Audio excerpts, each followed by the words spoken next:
Idea generation techniques are used right at the very start of the design process, in initial ideas. Idea generation techniques are used to try and help us get over creative blocks.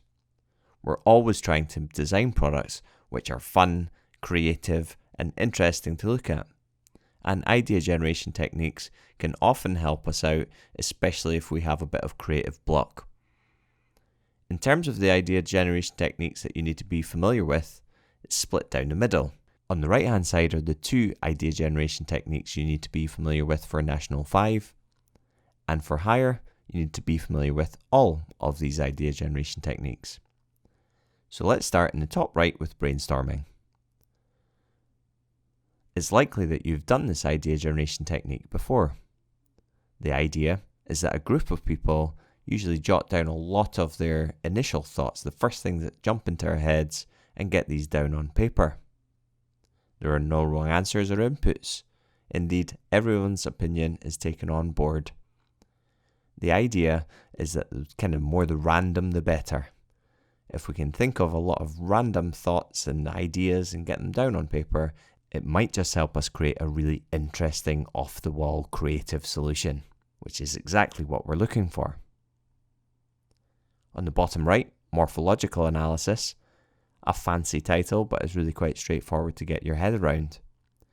We use this as a concept generator because it throws up random combinations which might not have thought of otherwise. We're always looking to inspire a fresh approach. So the way we do this is we jot down all the possible materials, styles, options that you can think of. We turn them into a table like you can see in the picture below. We're then going to select one option from each column at random and go across the columns selecting different options. We're then going to try and create a concept using these words as inspiration. In the morphological analysis shown, this is for a park bench. So as we can see, it's going to be made from concrete, it's going to have a traditional style, and it's going to be wall mounted. On the bottom left, we have mood and lifestyle boards, and some examples of these.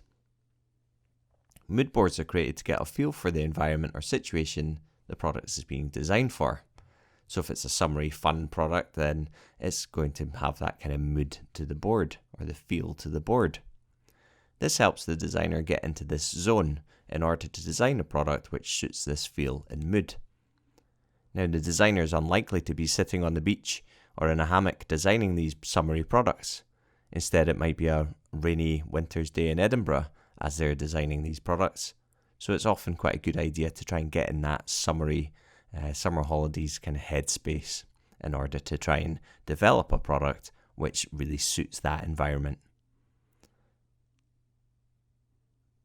Lifestyle boards, on the other hand, are all about the actual target market and trying to understand them better. As designers, it's highly unlikely that you'll ever design for yourself. You're always designing for other people. So in terms of lifestyle boards, we use these to try and get in the heads of our target market. So what are their interests, their music, what do they do at the weekends, how do they occupy their time, hobbies, and all the rest. We create these into a lifestyle board in order to then, again, try and get in the head of the person that we are designing for. The idea is that the better we can do this, the more successful products that we will create.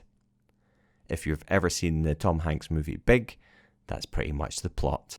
A man with the mind of a young boy is, funnily enough, very good at designing toys because his mindset is exactly that of the target market itself. Top left is where it gets a bit odd in analogy. So as you can see in the pictures there, we're trying to create two completely unrelated forms. So for example, the egg and the chair in that lower of the two images. We combine these two completely unrelated forms and we create this solution, taking inspiration from the shell of the egg and perhaps even the way it's cracked, and combining that with the chair itself. In the top left, we can see this bird, hummingbird perhaps, morphing itself into this product, whichever that is.